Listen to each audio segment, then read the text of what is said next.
Evening, everybody. Dry Bright here from When Saturday Comes. Welcome back to the podcast. I just want to give you an update of what's been happening today down at Bramall Lane on the transfer front. We've been transfer day. It's about 7:20 in the evening at a minute. There's still about 4.5 hours to go before transfer window closes.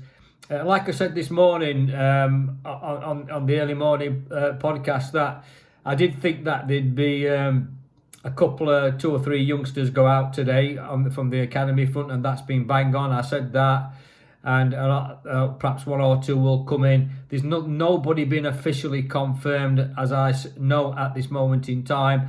I know there's been a lot of plates been spinning around this morning, and I think my head's been spinning around reading all the stuff on the social media sites of different players coming in which have been way off at mark and miles off at mark.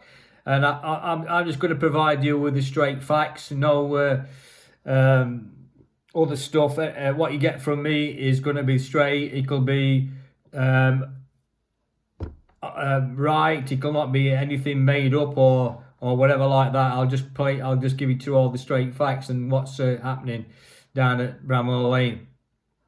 Look, what the 3 definite things have happened today is, like, first and foremost, Marsh has gone to Fleetwood Town after signing a 3.5-year contract for the Blades. That'll do him a world of good up at Fleetwood, getting some football at League 2 level. Hampson, he's gone to Dunfermline Athletic in Scotland, so that could be a good move for him, for Owen. And also the one other piece of news out of the academy, that Curtis Havenhand, who's in under 18, who's been scoring goals for fun in that academy level, he could be signing for a full-time deal at Birmingham City. So they're the main facts. Can I just say a big thank you to Danny O, by the way, for the Louis Marsh thing, because he released it first on X today, or Twitter, whatever you want to call it. I wasn't aware that Louis were going to go out. I am. There's some of the names which have been bandied about, like with the Tangana from Millwall. They want too much money for him, £8 million. We're a business, not a charity case for these football clubs, and we have to pay what what we think the market value is.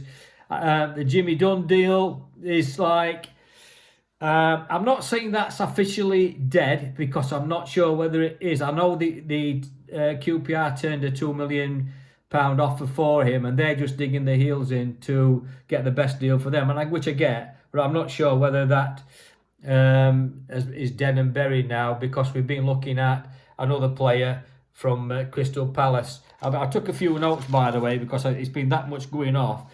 So you can't keep. You got to take notes, because you never keep up with stuff what's going off with all names and all stuff what are coming out. So, as I understand it, this evening, Rob Holding from Crystal Palace is having a medical. He's a guy what used to play for Arsenal. I think he had about 60 odd games for them.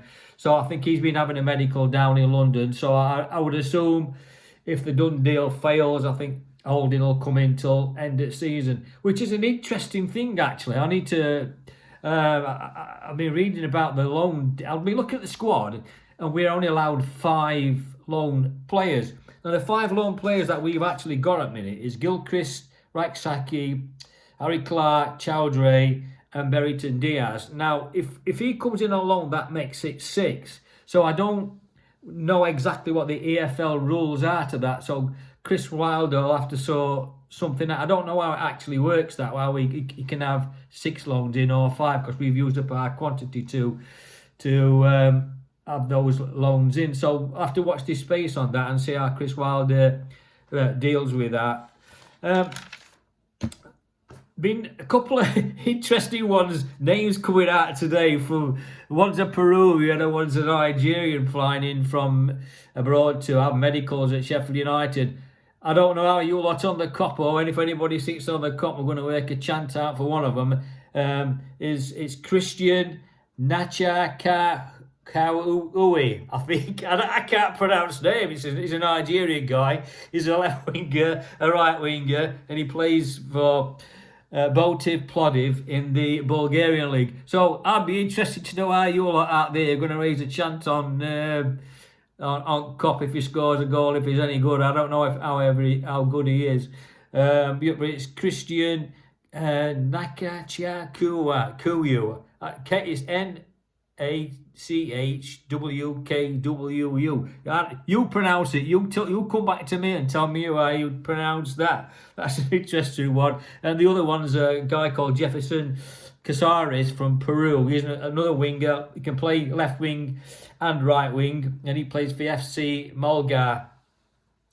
So he can play down middle as well. And they play in the Peruvian Primera League. On the brief bit of information I've got, I think they're about League One and League One standard. So I'm not sure. And the other interesting thing is, these players are being used like these new AI and data statistics to bring players in. Now you can't be looking at your eyes as well, and I'm sure we have.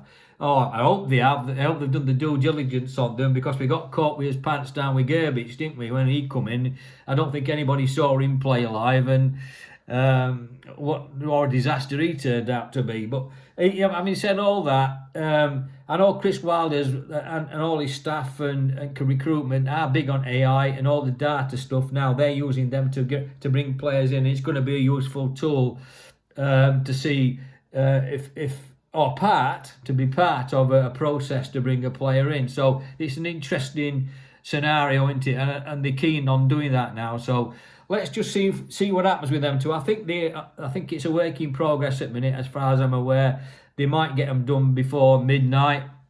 But as we stand now, coming on to 7:30 in the evening, I've not heard anything official that anybody's actually signed. All I've heard is that his players been moving out, the academy lads, which I expected anyway.